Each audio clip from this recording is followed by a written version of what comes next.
नमः शिवाय।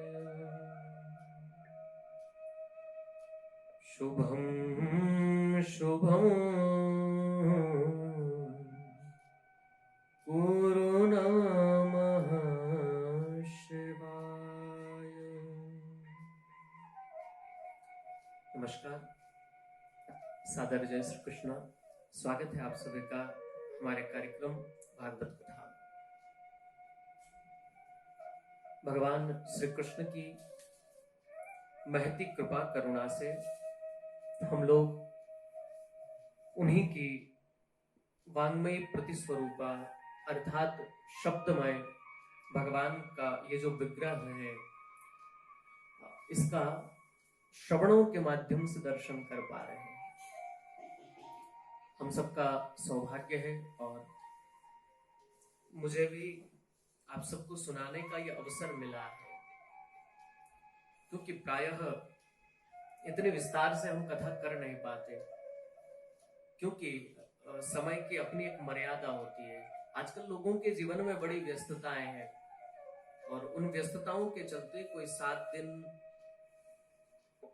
बैठ करके नियम पूर्वक सुन पाए वो संभव नहीं।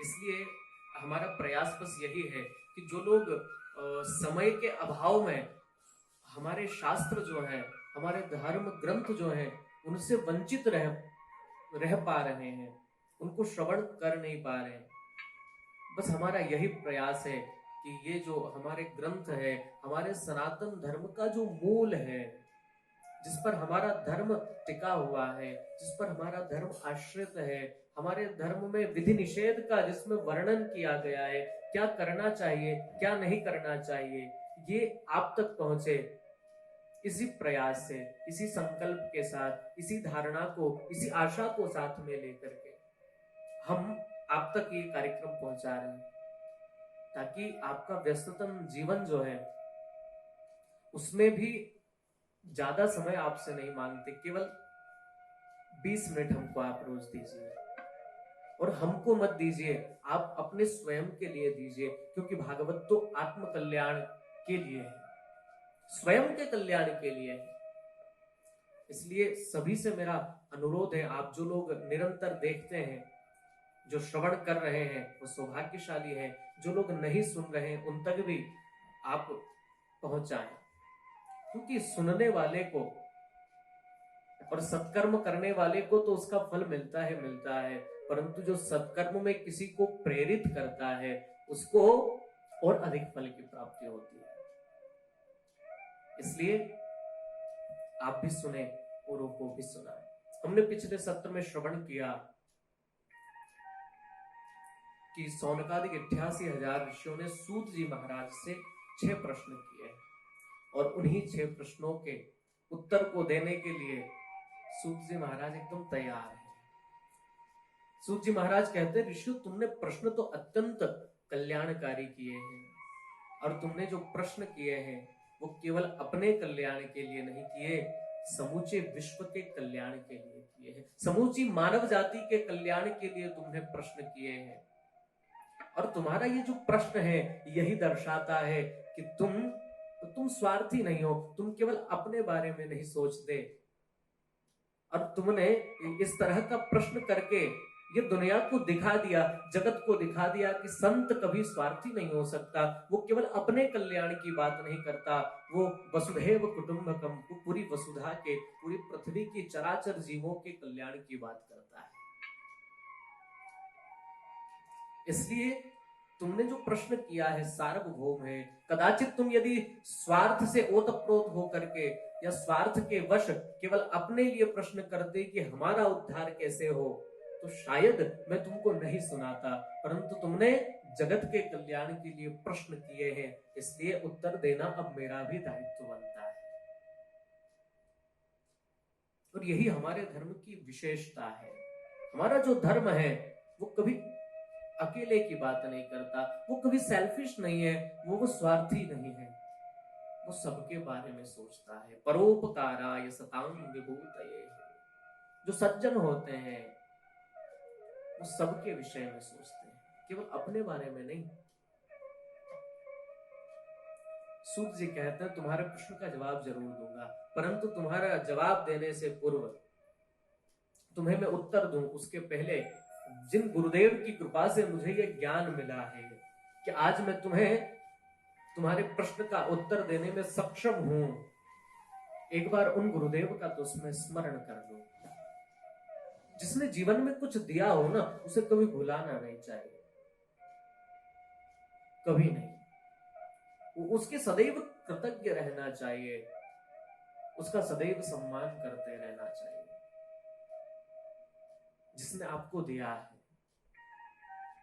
क्योंकि आपने किसी से कुछ लिया है, किसी ने आपको कुछ दिया है, उसको यदि भूल जाते हैं हम, तो मैं इस विश्वास के साथ कह सकता हूं कि वो तो तुम पर भरोसा करेगा ही नहीं, परंतु ऐसे व्यक्ति को भगवान भी कभी माफ नहीं करता जो कृतज्ञ नहीं है। हमारे यहाँ एक साधारण सी बात है, बड़ी सिंपल सी बात लोग कहते हैं, आपको जहां से मिल रहा है उसके प्रति वफादार रहिए, उसके प्रति ईमानदार रहिए। जिसने आपको कुछ दिया है उसका उपकार मानिए। कई लोग ऐसा सोचते हैं कि भाई हमको उसने दिया है तो दोबारा हमने भी उसको फिर लौटा दिया है, परंतु एक बात आपसे मैं कह दूं, जिसने पहले किया है, जिसने पहले दिया है, यदि उसने न दिया होता तो तुम क्या देते उसे। जिसने पहले दिया है वो बड़ा ही होगा, वो सदैव बड़ा रहेगा। इसलिए सूत जी कहते हैं एक बार अपने गुरुदेव का स्मरण कर लो, उन्हें बारंबार प्रणाम कर लो, उनका धन्यवाद कर दो, क्योंकि उन्हीं की कृपा से, उन्हीं के दिए हुए ज्ञान से मैं आज तुम्हारे प्रश्नों का उत्तर देने में सक्षम हूं।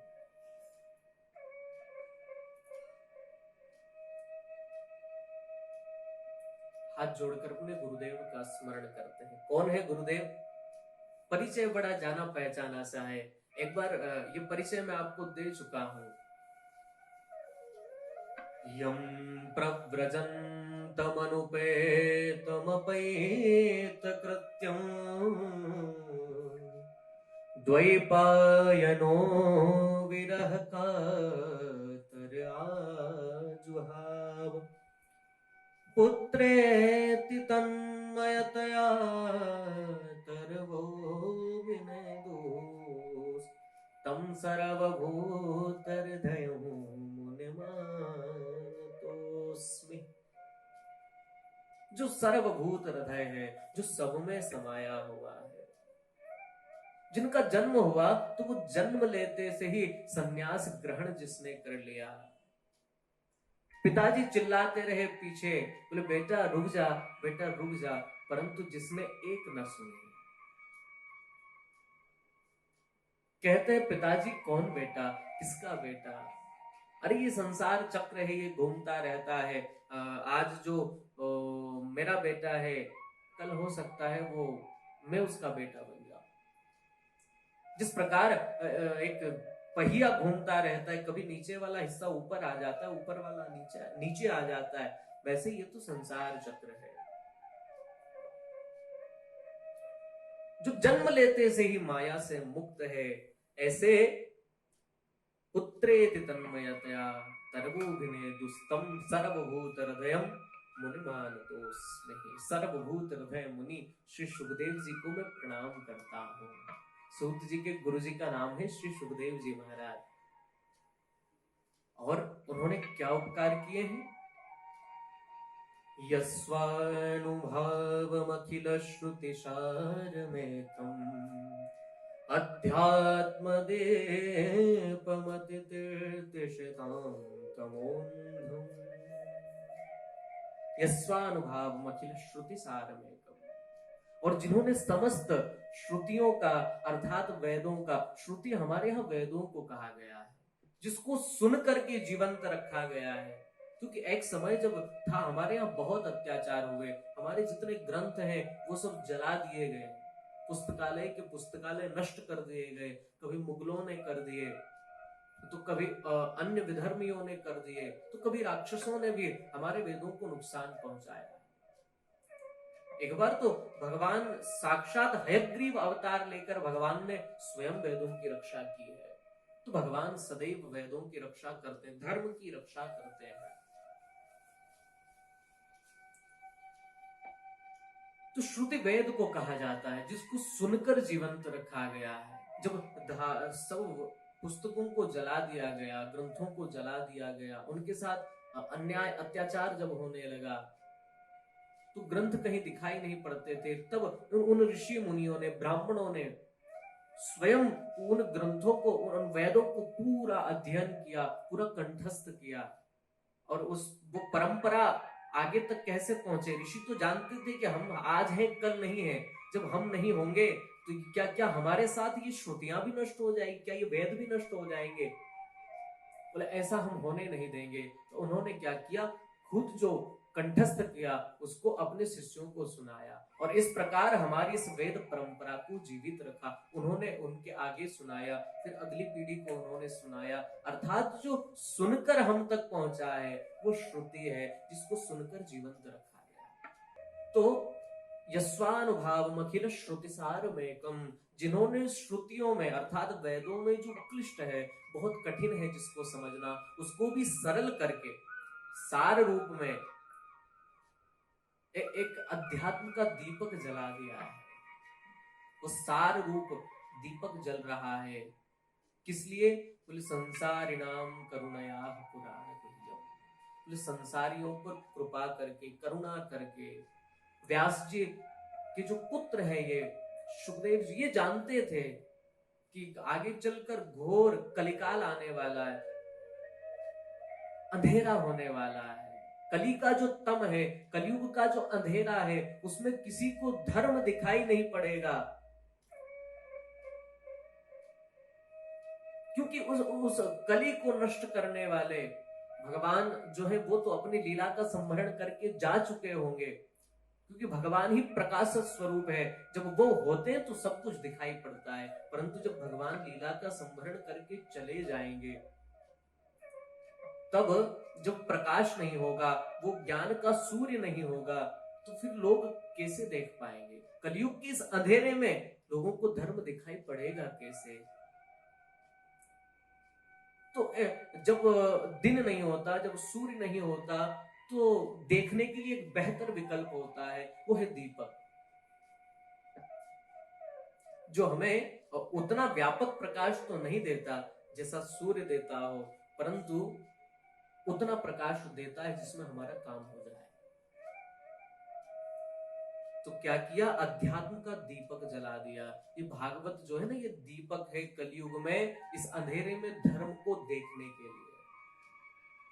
यस्वानुभावम अखिल श्रुतिसारमेकम, श्रुतियों के सार के रूप में अध्यात्म का ये दीपक जला दिया।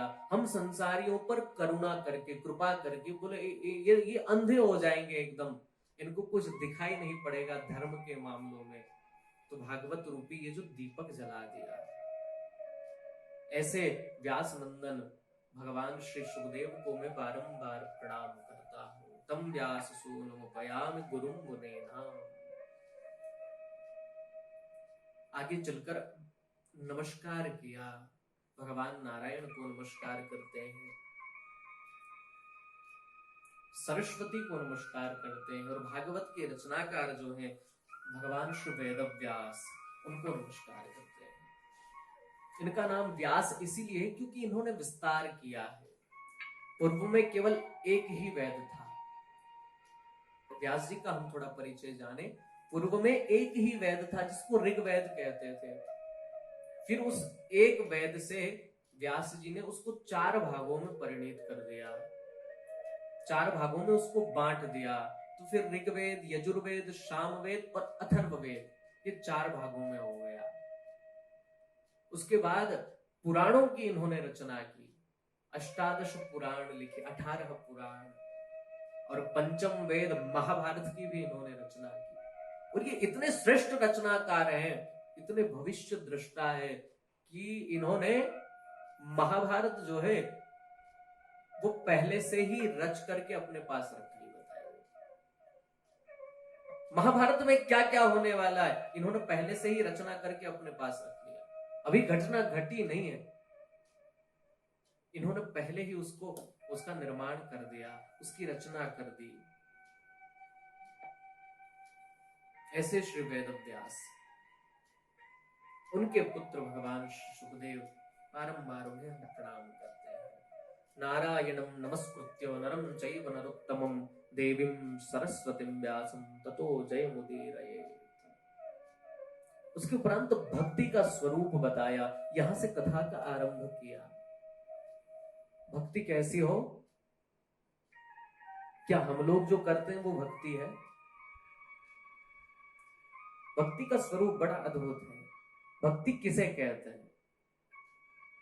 सवै पुंसां परो धर्म ततो भक्तिरधोक्षजैः।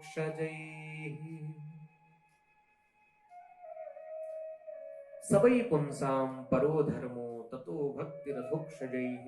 अधोक्षज भगवान श्री कृष्ण श्री नारायण के चरणों में भक्ति करना ही व्यक्ति का परम धर्म है। परो धर्म सभी का ये परम धर्म है। परंतु ये भक्ति कैसी हो? अहेतुक्य प्रतिहता ययात्मा संप्रसीदति। भक्ति अहेतुकी हो।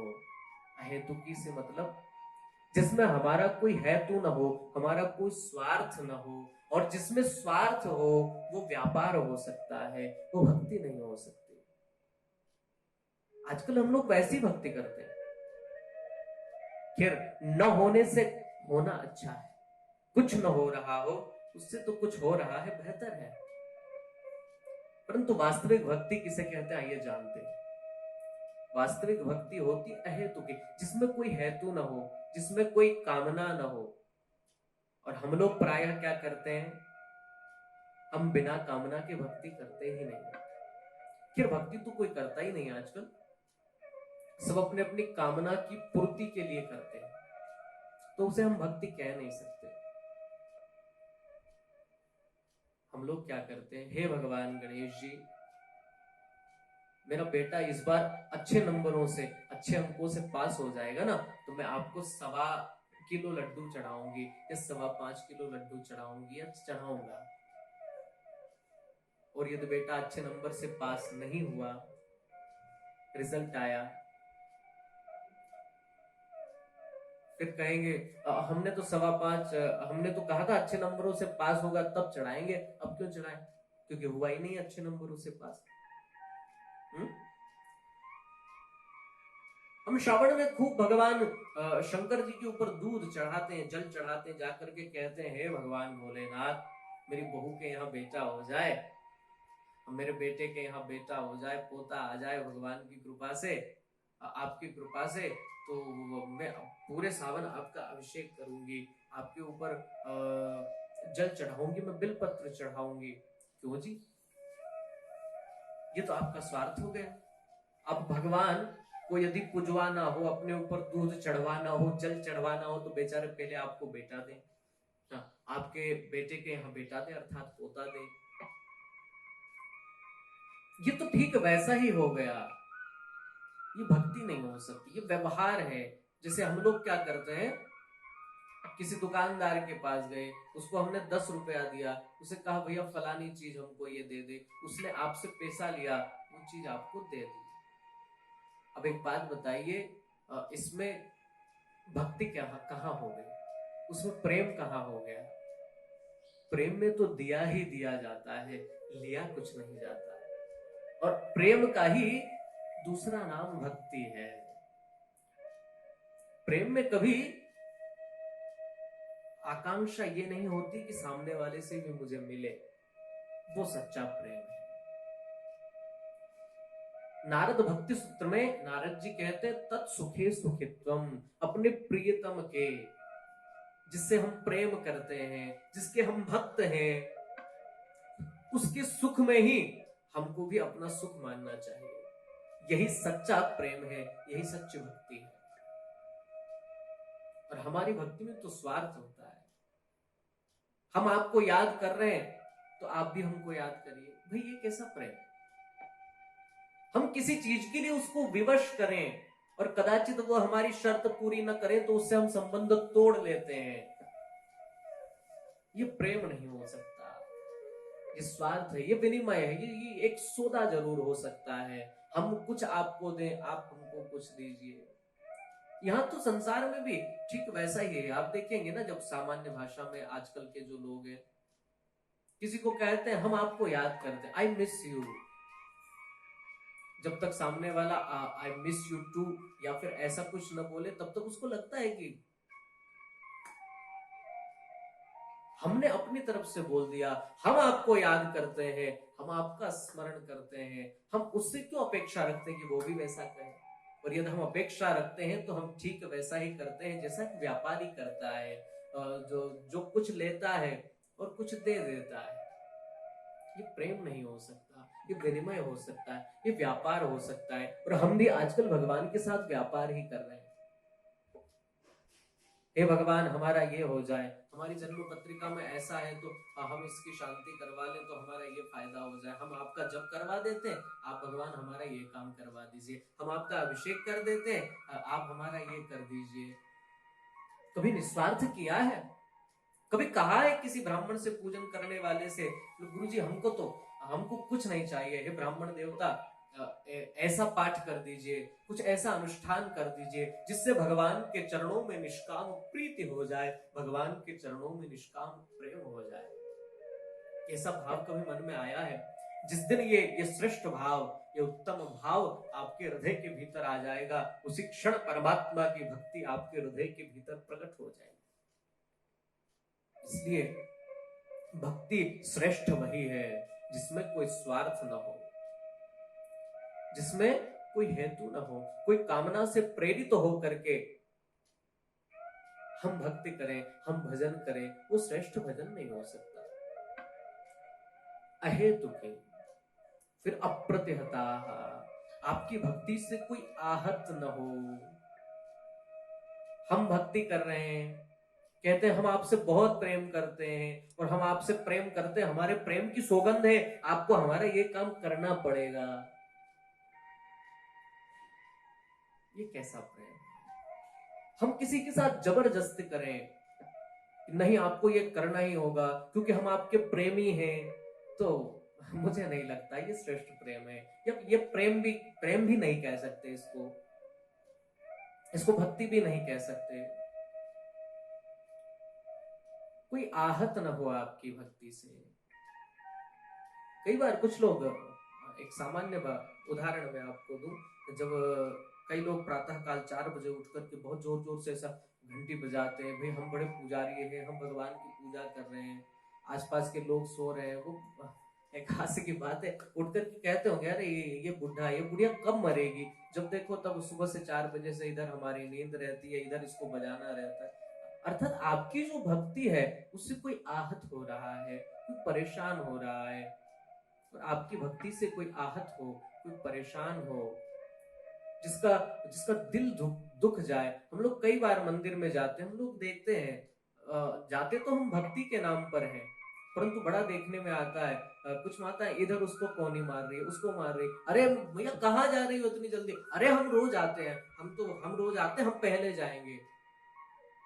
आप 10 लोगों की जो पंक्ति है उसको चीरते हुए सीधे पहुंच गए। वो जो 10 लोग हैं उनका तो हृदय दुख गया ना, तो हम कितनी देर से खड़े हैं, ये देखो कैसे। तो ये इस तरह की जो भक्ति है जिसमें कोई आहत हो रहा हो, जिसको पीड़ा हो रही हो किसी को, जिसके माध्यम से, वो श्रेष्ठ भक्ति नहीं हो सकती। इसलिए भक्ति की पहली शर्त है उसमें कोई कामना न हो, कोई हेतु न हो, और दूसरी शर्त आपकी भक्ति से कोई आहत न हो, आपकी भक्ति से किसी को पीड़ा न पहुंचे, आपके प्रेम से कोई बंधन युक्त न हो जाए, आपका प्रेम उसको बांध दे, वो विवश हो जाए। ऐसा प्रेम सच्चा प्रेम नहीं हो सकता, ऐसी भक्ति सच्ची भक्ति नहीं हो सकती। भक्ति का स्वरूप, भक्ति की पहली शर्त निष्कामता, कोई कामना न हो, और दूसरा कोई आहत न हो, अर्थात उसमें कोई डिमांड न हो हमारी, सामने वाले से, हम उससे कोई अपेक्षा न रखें, हम करते हैं भक्ति, तो ये हमारा स्वभाव है। अब वो हमें स्मरण करे, वो याद करे न करे, वो उसकी जिम्मेदारी है। हम करते हैं, हम निस्वार्थ करते हैं, ये भक्ति का स्वरूप है। और इसके आगे भी अति सुंदर, क्योंकि अभी तो आरंभ ही हुआ है और इसी में भक्ति का स्वरूप बताया। आगे चल करके हम लोग श्री नारद जी के जीवन का जो कथा है नारद जी की, कि किस तरह नारद जी ऐसे श्रेष्ठ स्थान पर पहुंचे। नारद जी के बारे में कहते नारदो देव दर्शनः, जिसको एक बार नारद जी का दर्शन हो जाए उसको जीवन में भगवान का दर्शन जरूर होगा। तो इतने श्रेष्ठतम स्थान पर नारद जी कैसे कैसे पहुंचे, उन्होंने अपने जीवन में ऐसा क्या सुकृत किया, इतना कितना परिश्रम उनके जीवन में रहा, किसका सानिध्य उनको मिला जो उस स्थान पर पहुंच गए कि नारद जी का एक बार दर्शन हो जाए तो भगवान का दर्शन होना निश्चित हो जाता है। इसको भी हम लोग जानेंगे, परंतु अगले सत्र में इस विषय पर हम लोग चर्चा करेंगे। तब तक के लिए आप सभी को सादर नमस्कार।